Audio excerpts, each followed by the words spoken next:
заблагодарам што сум дел од еден оваков пријатен и културолошки настан кој е во организација на ХМОС, Центарот за промоција на културата и културното наследство. Јас сум Билјана Гаревска, магистар по биолошки науки, кустос палеонтолог при Природонаучен музеј на Македонија. Накратко би сакала да ви ја представам мојата презентација палеонтологијата во служба на археологијата. Како вовед на оваа презентација е потеклото на зооархеологијата. Тоа представува една комбинација од две науки – биологија и антропологија.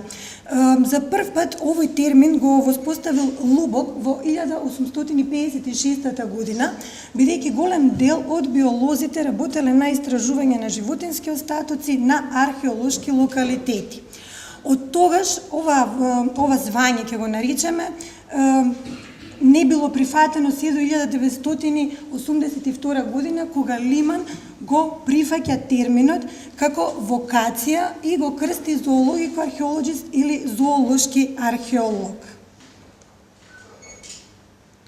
Методите на истражување на еден локалитет, општо, значи не станува збор само за археолошки или палеонтолошки или биолошки, може да бидат истражувани на повеќе начини.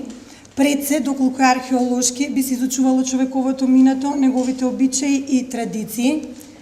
Доколку се истражува палеонтолошки, би се истражувале животинските популации, кои што се изумрени, но и рецентни, кои што ги наоѓаме на археолошките локалитети. Палеоботанички или ботанички, истражување на изумрени растителни заедници.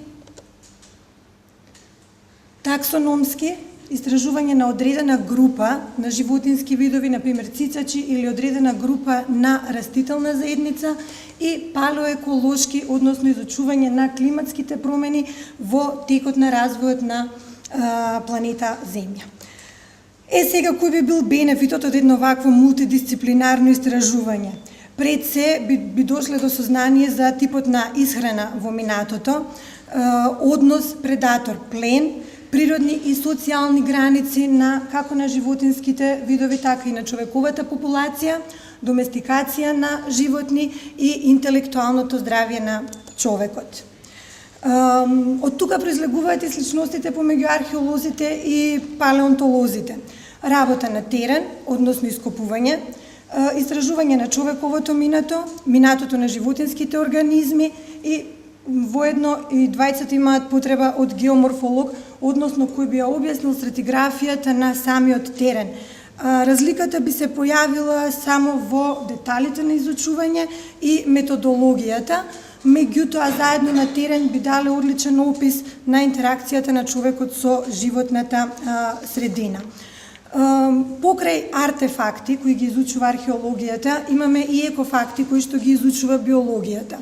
Еден биолог на терен веднаш би препознал модифицирани или немодифицирани животински остатоци, не дека и археологот тоа не може да го препозне, меѓутоа сепак стручноста е во детерминацијата на самите видови. Од некои мои сознанија, животните нели започнале во Македонија да се доместифицираат во неолитот, ќе ми справите доколку не ми е точна информацијата. Доместикацијата на кучињата пред се служела како чувари на имоти и чувари на стада, додека птиците биле најчесто употребувани за лов. Од друга страна пак животинските видови биле употребувани за различни ритуали. Пример, магиски ритуали биле употребувани екстремитети од зајак, астрагалот или скочен зглоб од овците бил употребуван за друштвени игри, черепите представувале трофеи, символи и биле употребувани за различни церемонии. Истражувањето и реконструкцијата може да биде од повеќе аспекти, тука се наведени археолошкиот и палеонтолошкиот. Од археолошки задачи археологот на терен би истражувал артефакти, човекови скелети, пред се за да го спознае традицијата во минатото, алатки и облека. Сето ова бара една добра подготвеност за пишување, детална документација, за детално анализирање на теренот. Од друга страна, пак, иако палеонтолозите би потрошиле доста време на терен пронаоѓајќи фосилни остатоци, најголем дел од работата е во лабораторија.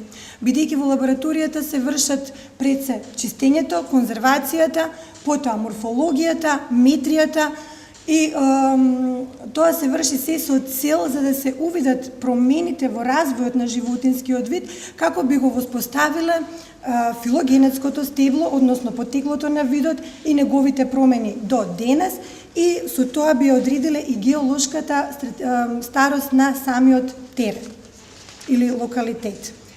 Сега тука една интересна шема. Значи, палеонтолозите се пред се биолози и се занимаваат со истражување на животни и растенија, археолозите се занимаваат со антропологија, односно изучување на човековите скелети. Археолозите не ги истражуваат фосилите, палеонтолозите не ги истражуваат артефактите на еден терен.